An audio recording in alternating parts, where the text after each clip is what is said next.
This is now the 18th Watchlist Wednesday that I've done.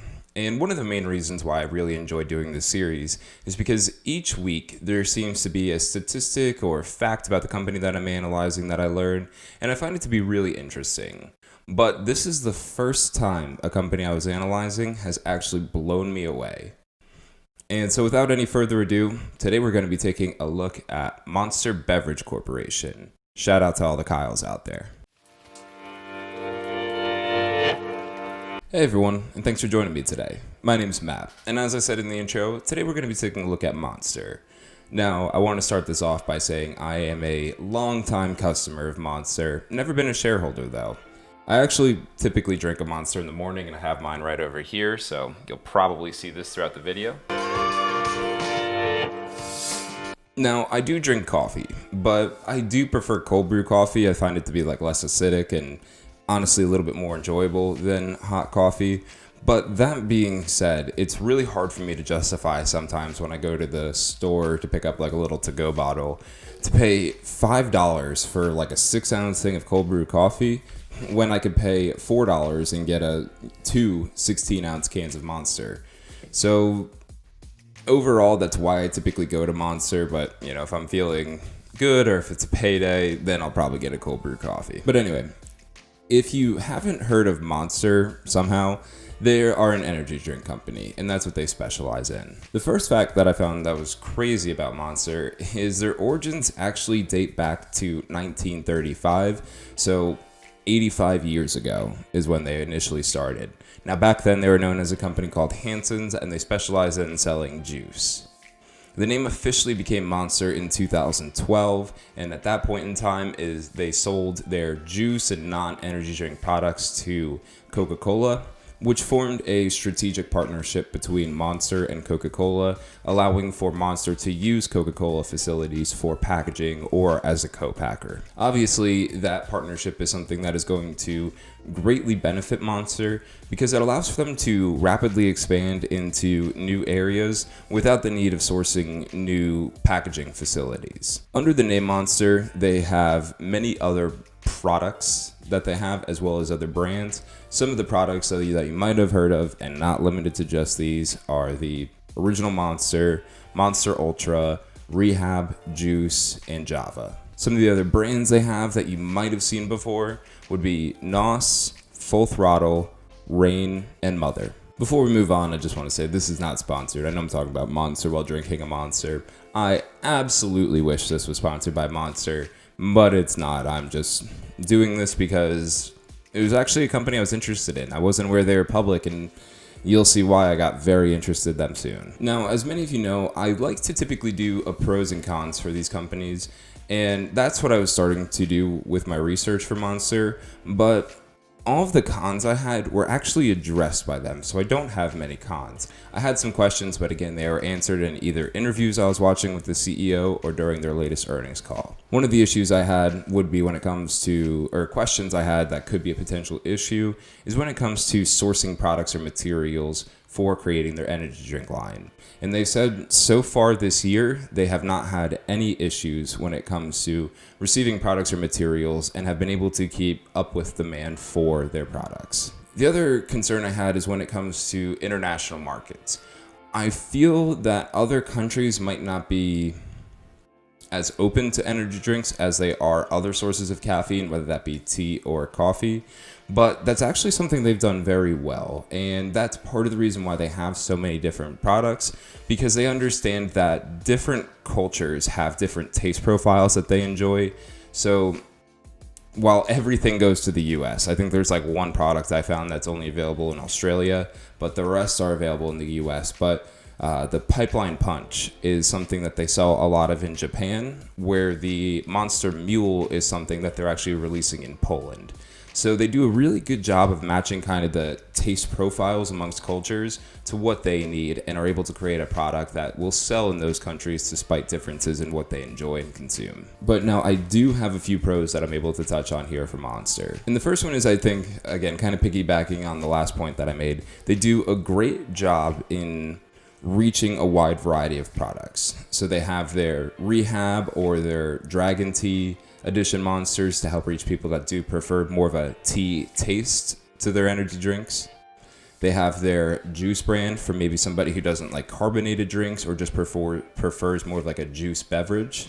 Java for those who like kind of that milky coffee-ish vibe, I guess.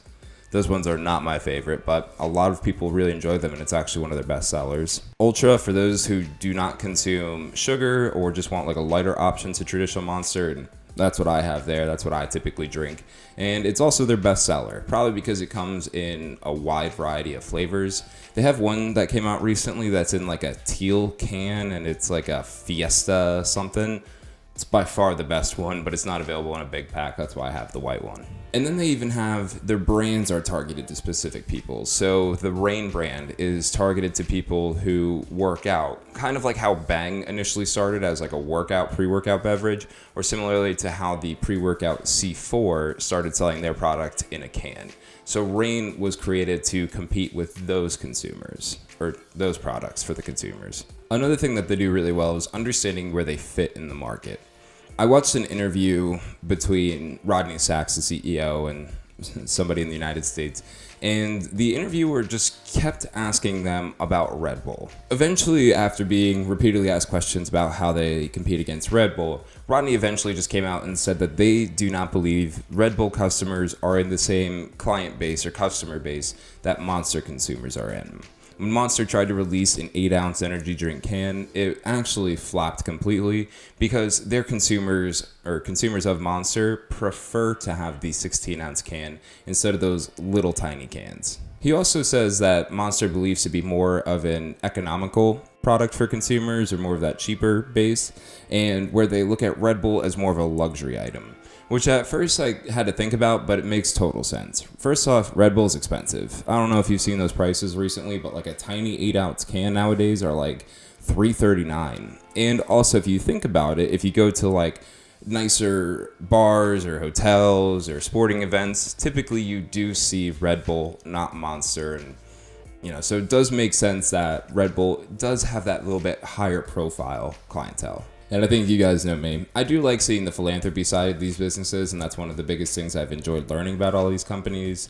And one of the things Monster has done during this pandemic is they have donated a lot of their products to the frontline workers. While caffeine is definitely not the solution for sleep deprivation, I'm sure it helps some. And some of those groups that they've been able to donate to are healthcare workers, first responders, and even the National Guard. They're also very strategic with the way they conduct their business. Someone asked during the earnings call if they had any plans, or they said they heard plans of Monster expanding into alcoholic beverages, specifically hard seltzers, and Monster responded back by saying it's something that they've talked about and are considering actually going into both hard seltzers and non-alcoholic seltzers, but he said they're actually analyzing it. And part of that analyzing process is to make sure it's something that their strategic partners can also allow for them to do without creating any hurdles or lack of supply or demand. So they're very calculated with the way they bring products out to the market. Yes, that you can argue they do have a lot of products out on the market already, but every single one of those came out as a strategy or as part of a plan that fits in not only with Monster, but the people they partner with, which is something that I feel is commonly overlooked. And it's where you see a lot of these decisions go wrong, is because companies are focused on their operations, but they don't take into consideration their partners or other people involved with these transactions and how it fits into their plans. They're aware too they can only have so many products at once because there's only limited refrigeration space or shelf space for them to keep their products, and they work with Coca-Cola, so they know that the amount of products they can have is not infinite. It's actually very controlled, but they do their best to make sure that the products they put on the shelves are the ones that are going to sell and have had a track record of being successful. Lastly, the CEO, Rodney Sachs, has been with Monster now since 1990, so he's been around for a very long time with the company, and obviously it's something that he knows very well at this point. So I do have some numbers for this week that I wanted to talk about, and I am going to do a comparison just to show you how impressive Monster is. And the company I'm comparing them to is Keurig Dr. Pepper. I was originally going to do Pepsi, but Pepsi also has a wide variety of food products that they offer, and I just didn't feel that was as good of a fit because Monster doesn't have any food or snacks that they fall into. You know, they don't own Cheetos like Pepsi does or Quaker Oats. So Keurig Dr. Pepper just made a little bit more sense to me for the comparison. So let's take a look here. I don't know why I keep putting up price per share, even though I always say it's irrelevant. I still just include it, I guess, in case anyone's interested. So Monster is trading around $82.98 and Keurig Dr. Pepper is $29.10. I'm just going to start saying Dr. Pepper instead of Keurig Dr. Pepper just to make it shorter. So obviously Dr. Pepper, much cheaper of a stock on a price per share. I just included this too because I thought it was interesting. Monster has around 1,800 employees compared to Dr. Pepper, who has over 25,000 employees.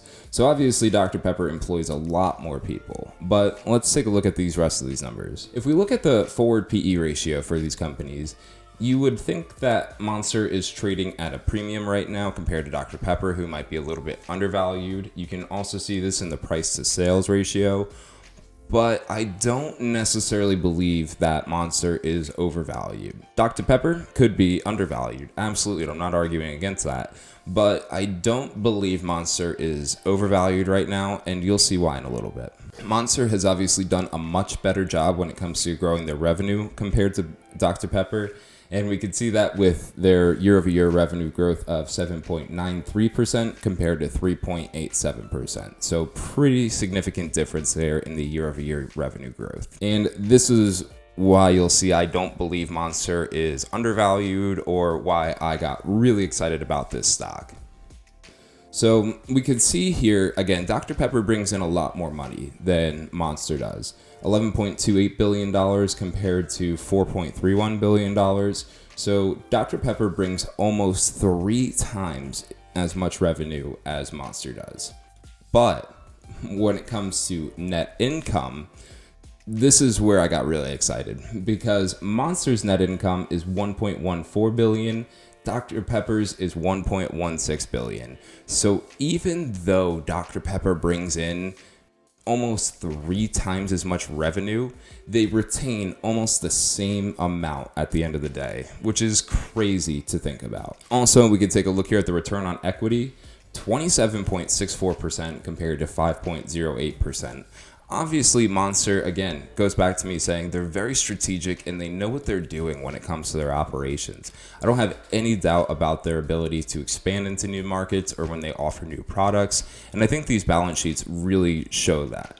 I'll be honest, I don't think I've ever seen a balance sheet as impressive as what Monster has, and that's what took me by surprise. Again, they're kind of a rugged company, and I just assumed the balance sheet would match up to the name of just being rugged, but it's not. It is fantastic. And again, one of the best I've seen. And this is now 18 weeks of me looking at balance sheets and income statements and cash flow. So very impressive. As we can see too, the current ratio. So this is a little strange, but again, exciting for Monster, I guess. So the current ratio is 3.51 compared to Dr. Pepper's, who is 0.31. So obviously, again, Monster does a much better job when it comes to handling cash. But the reason why I said that's interesting is because Monster doesn't have any liabilities. They don't have any debt. They have just straight cash on hand, yet they don't pay a dividend. Then we look at a company like Dr. Pepper, who is not as strong with cash. Obviously, they have more liabilities currently than they do assets, or at least, short-term assets to liabilities. Yet they still pay a dividend. So again, I'm not necessarily somebody who says you have to pay a dividend. It's interesting that Monster has so much cash on hand and doesn't pay a dividend, and that's something actually I wasn't able to see info on. But again, as an investor in something like energy drinks, which is slightly a controversial market because health benefits and all that good stuff, I think it's really good decision for them to have cash on hand in case there's some kind of case or study or something that says energy drinks are horrible for you, because they'll have enough cash to reinvest back into the business to expand into maybe other product lines that might be more consumer friendly at that point in time. So obviously, I think it's safe to say, with this being the most impressive balance sheet I've ever seen, with a product that I believe in, with a product that I use basically on a daily basis, I don't see why I wouldn't add this one to the portfolio. And I'm very excited to add this one to the portfolio. Will this be something immediately offering returns for us? Maybe not. This isn't a really popular stock or one that's not talked about a lot. Certainly not Tesla. So we don't have any news driving this stock in a direction, but that's what I like. And that's why you don't see me talking about Tesla, because I like those companies that kind of fly under the radar, but have really good value propositions to them. So I'll go ahead and add them to the portfolio, and I'll check back with you as soon as I'm finished. All right, so I had a tough decision to make.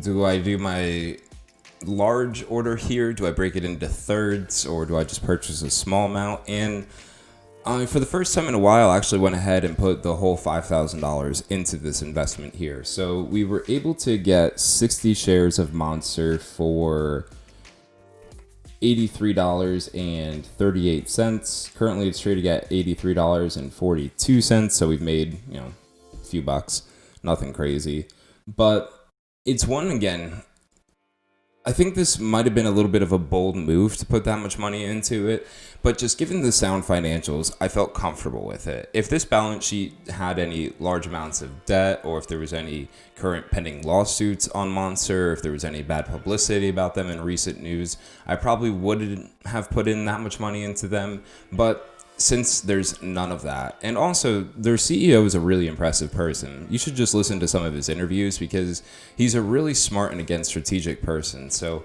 I do feel comfortable putting all of that into them. Is that going to be the smartest decision? Time will tell. We'll see here. But since the portfolio is still up over $10,000, I'm comfortable with putting in that kind of money into it in hopes that it'll grow. Maybe it'll start paying a dividend. These are stuff we'll just have to see play out. So that's the portfolio. Again, we're up over $10,000 now. We have no losing positions in here. So I gotta be honest, I say this every week, but I am shocked, that I have done this now for 18 weeks and 18 stocks, all of them are profitable. It's crazy. I mean, that is luck, maybe, I don't know. But I think it also goes to show of, again, I don't invest in companies that are very popular on everyone else's radar, because those just get a lot of volatility based on news, publicity, and trading volumes. And I said before, I like these under the radar stocks, and clearly the under the radar stocks have been doing extremely well. Again, maybe not the most popular ones, but we're profitable. And so I don't care about popularity, I care about money. And I think that's what we've done here with this portfolio. So super excited to see the way that this one plays out. I actually don't think I've been this excited about purchasing a stock in a very long time. So, we'll see how this one does. If you have any questions, please let me know in the comment section down below. Also, if you have any stocks that you think you might be interested in me reviewing or maybe adding to this portfolio, again, leave that in the comment section down below. And as I said yesterday, I actually just got a Robinhood link for a free stock. So if you want a free stock, you can check out that link below. If you like this video, I hope that you would give it a thumbs up. And if you haven't already, I just hope that you consider subscribing. As I always like to say, thank you so much for taking the time out of your day to watch this video. You could be anywhere in the world and you're right here with me, and I really appreciate that. But that's all I have to say for today, so I will see you next time.